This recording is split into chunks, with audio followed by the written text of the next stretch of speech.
Hello student, in this video we are going to learn how to do multiplication of two-digit number by 6 in a second.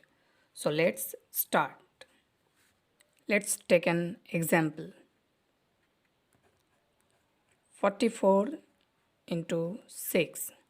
First what you need to do, you just do multiply 4 with 6. So 4 with 6 multiply, then it will be 4 6 are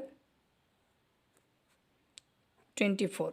24 write like this and add 2 and 4. 2 and 4 add, it will be 6. So now is your answer. Take another example. 66 into 6.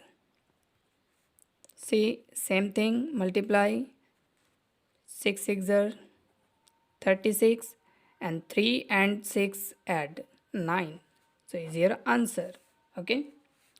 For more videos, please subscribe the channel and hit the bell icon. See you. Bye bye.